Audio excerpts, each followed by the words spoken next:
Hello friends, welcome back. આજે આપણે ઇંગ્લિશમાં આગળ વધીશું. યુનિટ 4 તરફ જઈ રહ્યા છે. Unit 4 read 1 the adjustment. Adjustment શબ્દથી તમે બધા જ વાકેફ જ હશો. એડજસ્ટમેન્ટ એટલે સમાયોજન સાધવું. એકબીજા સાથે આપણે ક્યારેક ને ક્યારેક એડજસ્ટમેન્ટ કરવું જ પડતું હોય છે, ચાહે કોઈ પરિસ્થિતિ હોય, ચાહે કોઈ વ્યક્તિ હોય, મિત્ર હોય, સગા સંબંધી હોય કે ઘરના ફેમિલી મેમ્બર હોય. ક્યારેક ને ક્યારેક તો એવી પરિસ્થિતિ આવે છે કે જેમાં આપણે એડજસ્ટમેન્ટ કરવું પડતું હોય છે. હવે આ એક સુંદર મજાની નાનકડી વાર્તા છે જે રિલેશનશિપ ઉપર આધારિત છે. અને ખાસ કરીને આપણા ભારતીય સંસ્કૃતિમાં જે લગ્નની પરંપરા ચાલી આવી છે એમાં ક્યાંક ક્યાંક આપણને એવું લાગે છે કે ગમતું પાત્ર મળે કે ના મળે, પરંતુ જીવનમાં ઝઘડા વધુને વધુ ચાલતા હોય તેમ છતાંય મોટી ઉંમર સુધી, ઉંમર વધી જાય, ઘરડા થઈ જાય ત્યાં સુધી લોકો પોતાનું લગ્ન જીવન ટકાવી રાખે છે. તો આ આપણી એક સંસ્કૃતિ છે, આપણા રીત રિવાજો મુજબ આપણે ચાલી આવે છે અને આપણા સંસ્કારો જે કહીએ એ બધાનો સુમેળ. પણ અહીંયા એવી એક વાર્તા છે જેમાં એક નાના અને નાની મતલબ દાદા દાદીની વાર્તા છે, જે ઉપરથી આપણે એમના વિશે વાંચીશું તો ખ્યાલ આવશે કે બંને વચ્ચેનું રિલેશન સારું નથી. જ્યારે હોય ત્યારે બંને વચ્ચે આર્ગ્યુમેન્ટ થતી રહેતી હોય છે, ઝઘડા થતા રહેતા હોય છે.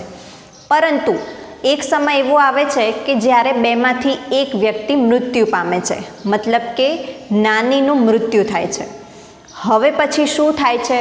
તો હવે નાના છે એમને એમના જીવનમાં એમના પત્ની એટલે કે નાનીનું જે અસ્તિત્વ હતું, જે મહત્ત્વ હતું એ સમજાય છે કે અત્યાર સુધીની લાઈફ તો એની સાથે આર્ગ્યુમેન્ટમાં જ પસાર કરી છે, એને મહત્ત્વ આપ્યું નહોતું એની વાતોને અને એની સાથે ઝઘડા કરી જતા હતા. પરંતુ જેવું એમનું મૃત્યુ થાય છે એમના પત્નીનું, પછીથી એમને જે અહેસાસ થાય છે એ અહેસાસ ઉપર આ સ્ટોરી રહેલી છે. તો પાછળથી વ્યક્તિને સમજાય છે, વ્યક્તિની ગેરહાજરી પછી ખ્યાલ આવે છે કે એ વ્યક્તિનું આપણા જીવનમાં મહત્ત્વ શું હતું અને એના ઉપરથી આપણે કંઈક બોધપાઠ શીખવા જેવો છે. તો સુંદર મજાની વાર્તા છે. અંદર સાયકોલોજીકલ ડિસીઝનું મેન્શન થયેલું છે, એક મનોવૈજ્ઞાનિક રોગ થયેલો છે જેના આધારે આપણે જેમ જેમ જોઈશું એમ ખ્યાલ આવશે. તો તમારી ટેક્સ્ટબુક લઈને રેડી થઈ જાઓ. Unit 4 the adjustment. Read 1. It was a mistake not to take Nana, our grandfather, to the funeral of our grandmother, our Nani.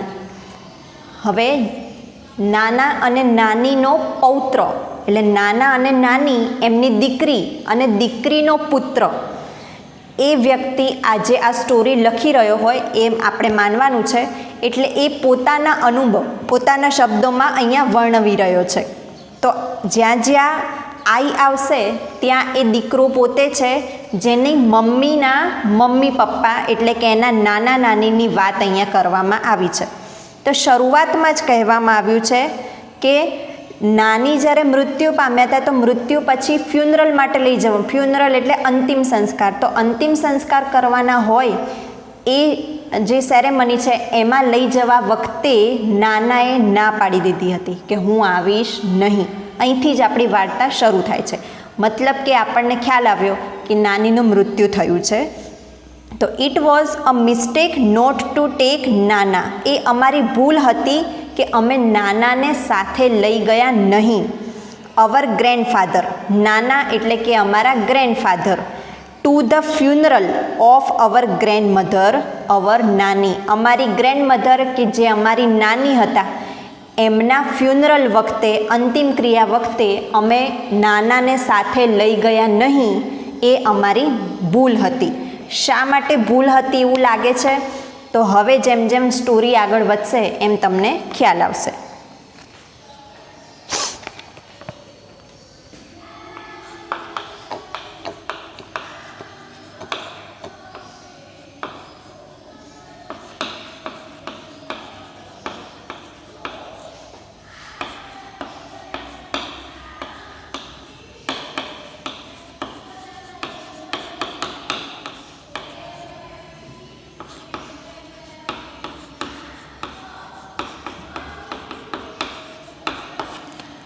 આપણે હિન્દુ સંસ્કૃતિ મુજબ અગ્નિ સંસ્કાર કરીએ છીએ, તો અગ્નિ સંસ્કાર પહેલાંની જે ક્રિયા છે એને ફ્યુનરલ કહી શકાશે.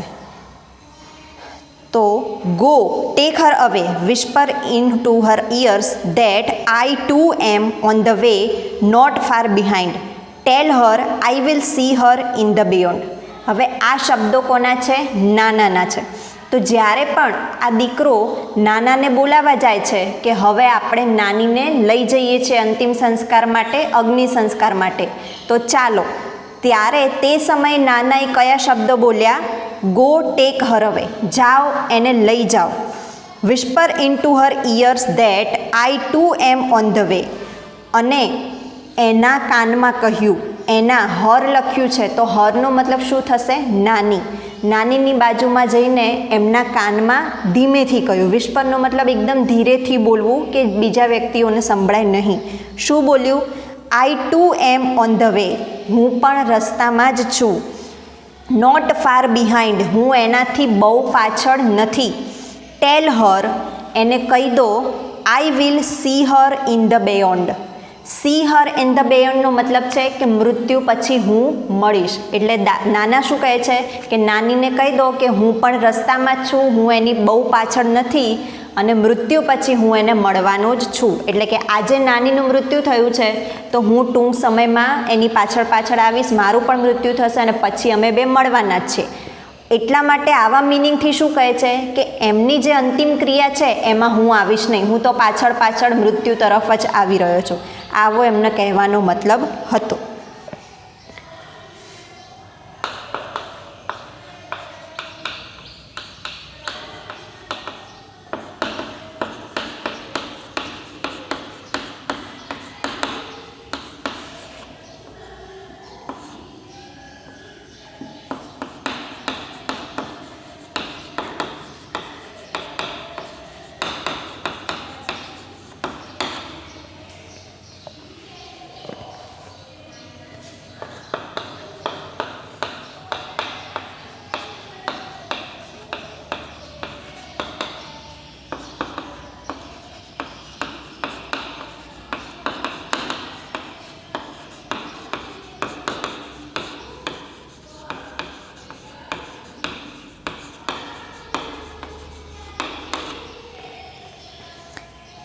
આ એમના શબ્દો હતા.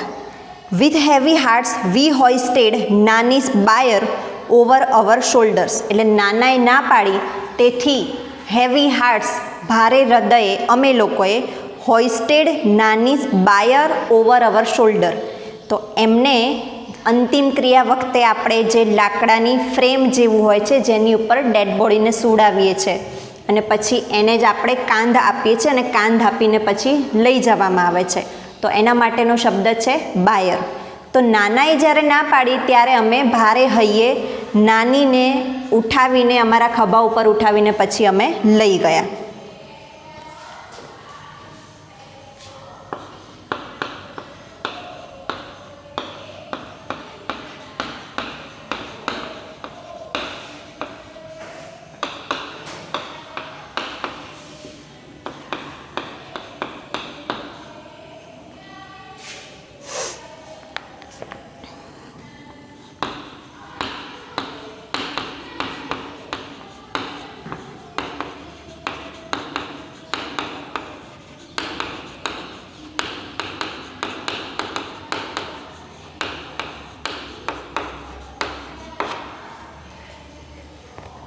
I turned to look just once and found Nana stepping away from the balcony in the room, pulling the door shut after him. અમે જ્યારે નાનીને લઈ જતા હતા ત્યારે મેં પાછા વળીને જોયું નાના તરફ, તો નાના શું કરી રહ્યા હતા? જસ્ટ વન્સ, મેં માત્ર એકવાર જોયું અને દેખાયું કે નાના stepping away from the balcony in the room. નાના બાલ્કનીમાંથી રૂમ તરફ જઈ રહ્યા હતા. Pulling the door shut after him, અને એમના ગયા પછી દરવાજો પણ બંધ કરી દીધો. મતલબ કે અંતિમ ક્રિયા સમયે નાનીને લઈ જવામાં આવતા હતા. નાનાએ કહ્યું કે મારે નથી આવવું, એને લઈ જાઓ અને એને કહી દેજો કે હું પણ પાછળ આવું જ છું, અમે મૃત્યુ પછી મળીશું. તો તો આ સમય જે અંતિમ ક્રિયાવાળી જે વિધિ ચાલતી હતી ત્યારે પણ નાનાએ વેઇટ ના કરી કે નાનીનું શરીર લઈ જાય ત્યાં સુધી જોઈએ. જેવા નાનીને અમે ઉઠાઈને લઈ ગયા તરત જ એ બાલ્કનીમાંથી રૂમમાં જતા રહ્યા અને રૂમનો દરવાજો બંધ કરી દીધો. હી હેડ લીવડ વિથ નાની for over half a century. Century એટલે 100 વર્ષ. તો એમણે નાની સાથે લગભગ હાફ સેન્ચુરી જેટલા વર્ષો વિતાવ્યા, મતલબ કે 50 વર્ષ. તો નાના અને નાનીનું લગ્ન જીવન 50 વર્ષ જેટલું તો રહ્યું હતું. Scene Har radiant face every day of those years. અને આ 50 વર્ષ મતલબ કે આ દરરોજના સમયગાળામાં એ નાનીનો ચમકતો ચહેરો જ જોતા હતા, તેજસ્વી ચહેરો, મતલબ કે નાની હંમેશા તેજસ્વી ચહેરાવાળા જ એમને દેખાતા હતા. રેડિયન્ટ ફેસ એટલે બ્રાઇટ.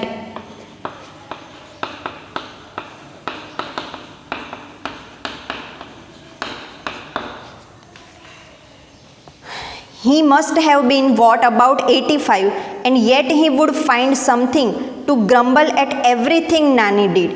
હવે આ લગ્ન જીવનના સમયગાળામાં જ્યારથી એમનો પૌત્ર એમને ઓળખતો થયો છે, એમની સૂઝ આવી છે, ત્યારથી એમણે જે ઓબ્ઝર્વેશન કર્યું છે નાના અને નાનીનું લગ્ન જીવન, એની હવે વાત કરે છે કે લગભગ એ 85 યર્સના હશે. નાનાની વાત કરે છે, 85 વર્ષના હશે. તો જ્યારે પણ જોઈએ ત્યારે નાની સાથે જે રીતે વાત કરે તો જાણે એમની સાથે આર્ગ્યુ જ કરતા હોય, એમને ધમકાવતા હોય અને નાનીની કોઈ વાત એ ઇઝીલી એક્સેપ્ટ કરી શકતા ન હતા. આવી જ એમની રૂટીન વાતચીત રહેતી હતી. તો he would keep quibbling with her. એ હંમેશા નાનીની સાથે આર્ગ્યુમેન્ટ કરતા રહેતા હતા.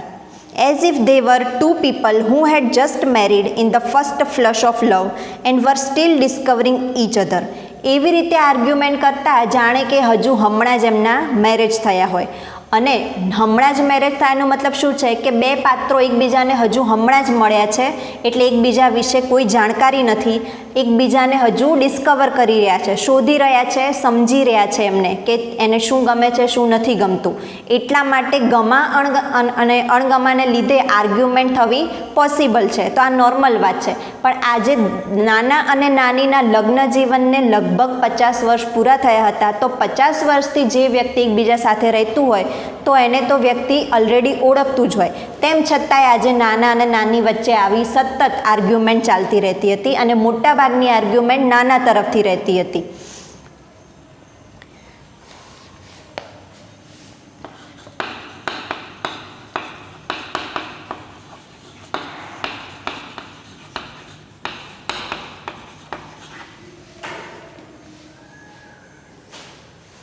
At times a petty quarrel would push them into long silence.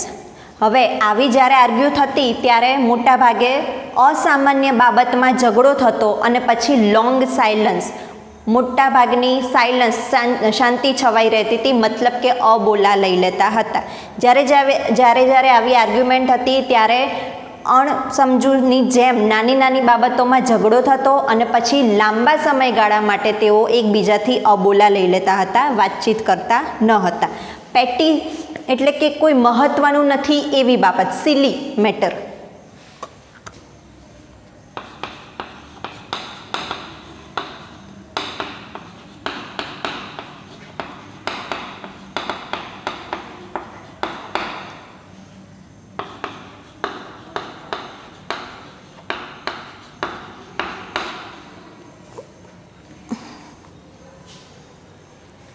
They would stop talking to each other for days together. તેઓ ઘણા બધા દિવસો સુધી એકબીજા સાથે વાત કરવાનું બંધ કરી દેતા હતા. When we would try to intervene, all Nana would quip. હવે જ્યારે અમે એમાં ઇન્વોલ્વ થવાનો ટ્રાય કરતા, મતલબ કે નાના અને નાની કેટલાય દિવસો સુધી એકબીજા સાથે વાત જ નહીં કરતા, એટલે અમે વચ્ચે પડીને બંનેને સમજાવવાનો ટ્રાય કરતા, ત્યારે નાના વુડ ક્વિપ, નાના બોલી ઉઠતા, it happens son, it happens, it takes time to adjust to each other. આવું તો થઈ રાખે દીકરા, આવું થાય, એકબીજાને સાથે એડજસ્ટ થવામાં સમય લાગે. આવું કોણ બોલતું? નાના બોલતા. કયા સમયની વાત છે? આજે જે વ્યક્તિને 50 વર્ષ સુધી બીજી વ્યક્તિ સાથે રહી ચૂક્યા છે. તો 50 વર્ષ સુધી તમે એકબીજા સાથે રહ્યા છો, તેમ છતાંય હજુ એકબીજા સાથેનું એડજસ્ટમેન્ટ થયું નથી, એકબીજાના વિચારોનું સમાયોજન સધાયું નથી. અને આજે નાના એવું બોલે છે કે આવું તો થાય દીકરા, આવું તો થાય, એડજસ્ટ થવામાં તો સમય લાગે.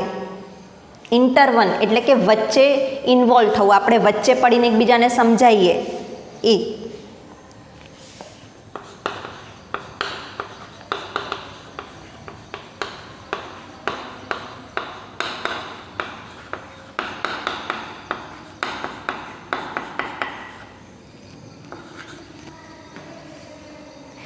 It was fun listening to him talk.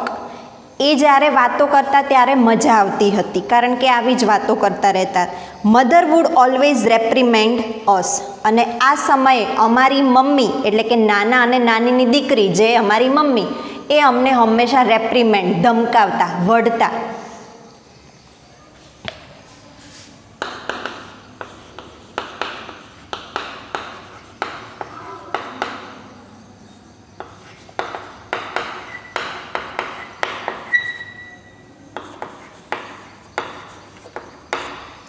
અમે જ્યારે નાના અને નાનીના ઝઘડામાં સમાયોજન સાધવાનો ટ્રાય કરતા ત્યારે મમ્મી અમને ધમકાવતા. શું કહેતા? You people provoke him and my mother has to bear the brunt. તમે લોકો એમને પ્રોવોક કરો છો, વધારે ગુસ્સામાં લાવો છો, અને આ બધું સહેવાનો વારો આવે છે મારી મમ્મીનો. મારી મમ્મી એટલે કોણ? મતલબ જે આ રાઇટર આપણને કહી રહ્યા છે એમના નાની. એટલે દીકરાને એમની મમ્મી કહે છે કે તમારે વચ્ચે પડવું નહીં, કારણ કે તમે લોકો એમને વધારે ગુસ્સો અપાવો છો, અને એનો સહન કરવાનું આવે છે મારી મમ્મીને, એટલે કે નાનીને બધું સહન કરવું પડે. તો જે ગુસ્સો આવે એમાં નાના અને નાની વધુ આર્ગ્યુમેન્ટ કરતા રહેતા હોય છે.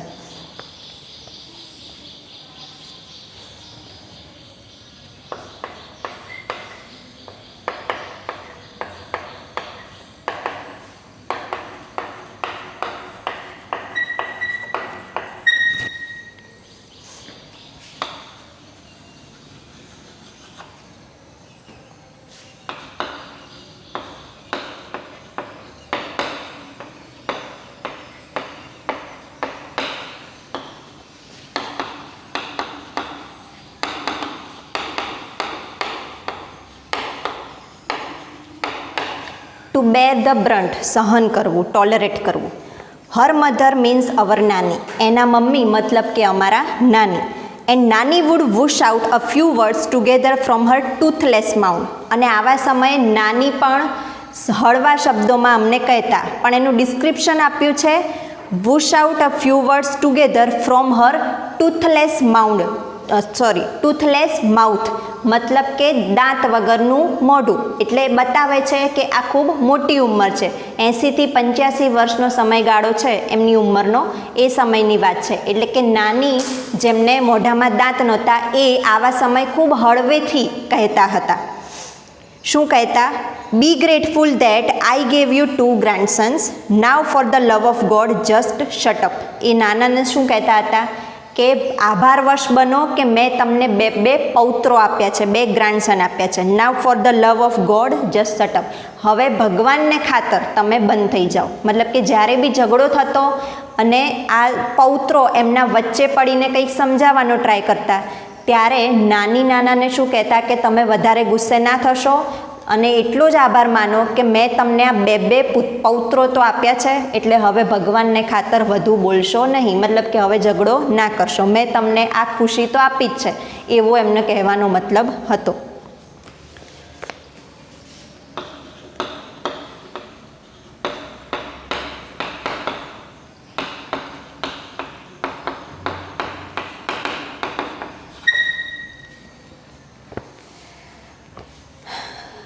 My brother and I were at a very young, impressionable age when our father married a second time. હવે દીકરો છે, પૌત્ર છે, એ પોતાની વાત કરે છે કે હું અને મારો ભાઈ 2 પૌત્રો છે, તો હું અને મારો ભાઈ એ વેરી યંગ એટલે ખૂબ જ નાની ઉંમરના હતા. કેવી ઉંમર? ઇમ્પ્રેશનેબલ એજ. ઇમ્પ્રેશનેબલ એટલે કે કોઈની બી અસર ઝડપથી પોતાની ઉપર આવી જાય એવી, પોતાની સમજ ઓછી હોય એવી, મતલબ કે બાળપણમાં બાળકોની જે ઉંમર હોય છે જેમાં જે દેખાડવામાં આવે, જે શીખવાડવામાં આવે એ ઇઝીલી એક્સેપ્ટ કરી જાય છે, ત્યારે બાળકો પોતાની સૂઝથી બહુ વિચારતા હોતા નથી. એટલે કે બહુ જ નાની ઉંમરમાં when our father married a second time, જ્યારે અમારા પપ્પાએ બીજી વાર લગ્ન કર્યા. પૌત્રો બોલી રહ્યા છે કે અમે ખૂબ નાની ઉંમરના હતા ત્યારે અમારા પપ્પાએ બીજી વખતના લગ્ન કર્યા હતા.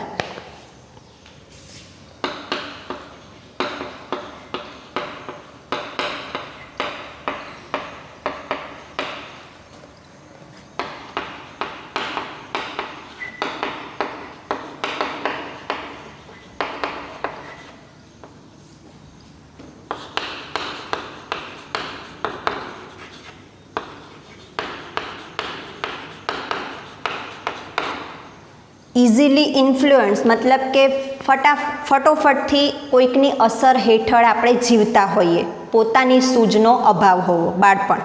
તો પૌત્રો કહે છે કે અમે બહુ નાના હતા ત્યારે પપ્પાએ બીજી વખત લગ્ન કર્યા.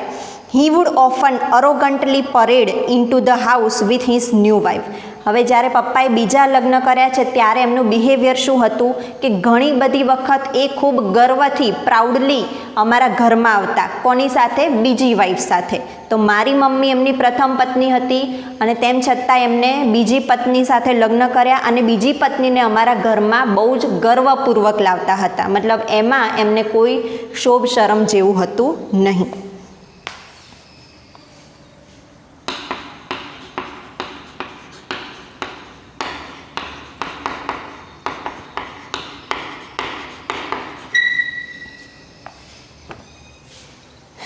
Mother was helpless. આમાં મમ્મી કંઈ કરી શકે એમ નહોતી, મમ્મી નિસહાય હતી. There was nothing she could do about it. તે કંઈ જ કરી શકે એમ ન હતી, તેને તો માત્ર દુઃખ સહન કરવાનું હતું. બટ નાની ફોટ વિથ હર. પરંતુ અમારા નાની એની સાથે લડ્યા, મમ્મી સાથે લડ્યા. And scooped the two of us into her arms and brought us into her house saying.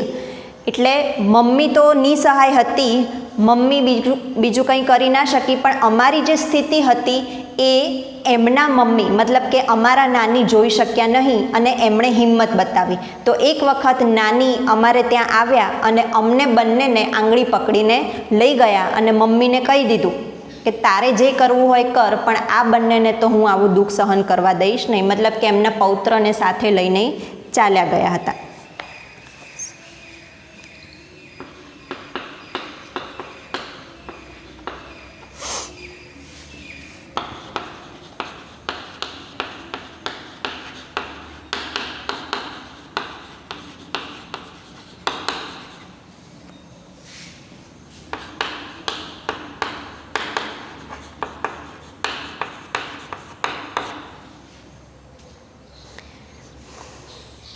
ત્યારે નાનીએ શું કહ્યું હતું મમ્મીને?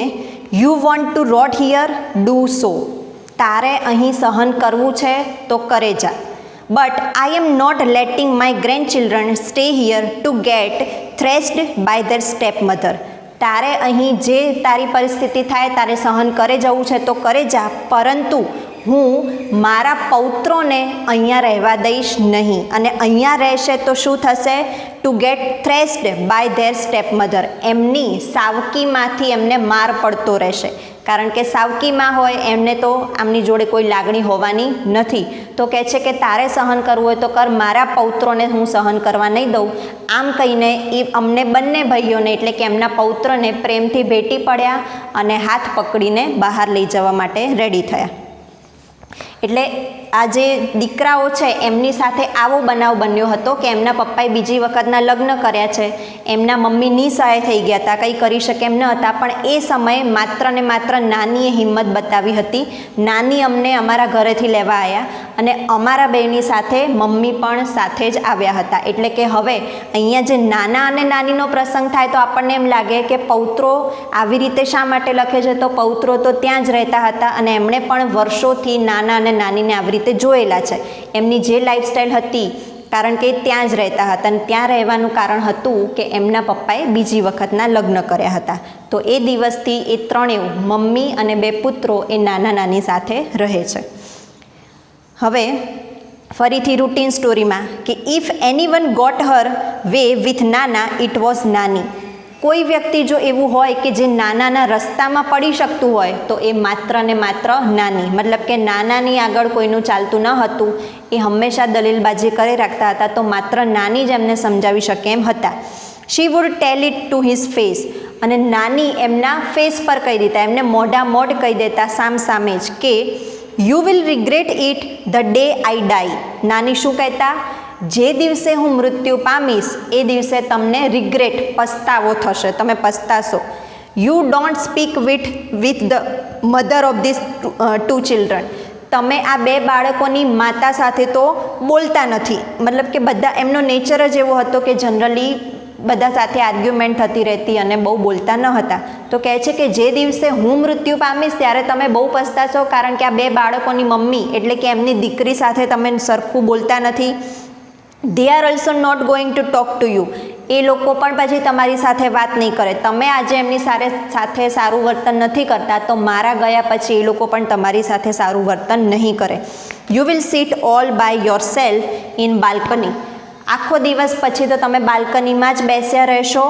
And bath in the sun and your own loneliness. અને પછી સૂર્ય સ્નાન કરતા રહેજો, સૂર્યના તડકામાં આખો દિવસ બેસતા રહેજો અને તમારી એકલતામાં સમય પસાર કરતા રહેજો. લોનલીનેસ એટલે એકલતા. મતલબ કે જ્યારે જ્યારે ઝઘડો થતો ત્યારે નાની હંમેશા નાનાને એવું જ કહેતા કે એક દિવસ હું મૃત્યુ પામીશ ત્યારે તમને ખબર પડશે કે તમે ખૂબ એકલા પડી જશો, કારણ કે તમે બીજા બધા સાથે સારી રીતે વાત નથી કરતા, તો કોઈ તમારી સાથે વાતો કરશે નહીં અને તમે એકલા એકલા હંમેશા બાલ્કનીમાં બેસે રાખજો. હવે આવું જ્યારે નાની કહેતા ત્યારે નાના રિટર્નમાં શું કહેતા? નાના વુડ સે બેરલી ઓડિબલી. બેરલી એટલે ભાગ્યે જ સંભળાય, ઓડિબલી એટલે સાંભળી શકાય. તો ભાગ્યે જ સાંભળી શકાય એટલે કે ધીમા અવાજમાં નાના બોલતા. આઈ એમ ઓલ્ડર ધેન યુ. હું તારાથી મોટો છું, મતલબ કે ઉંમરમાં, હું ઉંમરમાં તારાથી મોટો છું. You just wait and watch who is going to go first, you or આઈ.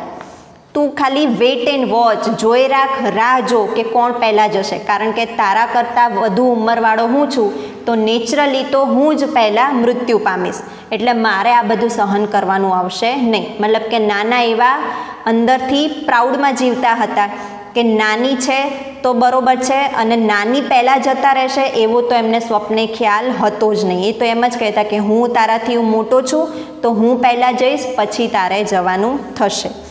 અને આજે જે નાની કહેતા હતા એવું જ બન્યું હતું કે અચાનકથી નાની મૃત્યુ પામ્યા હતા, નાના મોટા છે તેમ છતાંય. એટલે આજે એમને બધું યાદ આવે છે અને પૌત્રો પણ આપણને એ જ વાત યાદ કરાવી રહ્યા છે કે જ્યારે જ્યારે ઝઘડો થતો ત્યારે નાની કહેતા કે હું મૃત્યુ પામીશ, અને એમનું જાણે કહેલું સાચું ઠર્યું હતું.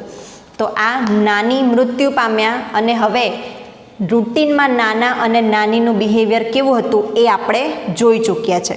તો અત્યારે આટલે સુધી આપણે રાખીએ છીએ. તમે એક વખત ફરીથી આ વર્ડ મિનિંગ સાથે ટ્રાન્સલેશન કરશો તો વધુ ખ્યાલ આવશે, અને જેટલો વધુ ખ્યાલ આવશે એટલું આગળ સ્ટોરીમાં પણ મજા આવશે અને સાથે સાથે તમારે શોર્ટ નોટ લખવામાં પણ ઇઝી થઈ રહેશે.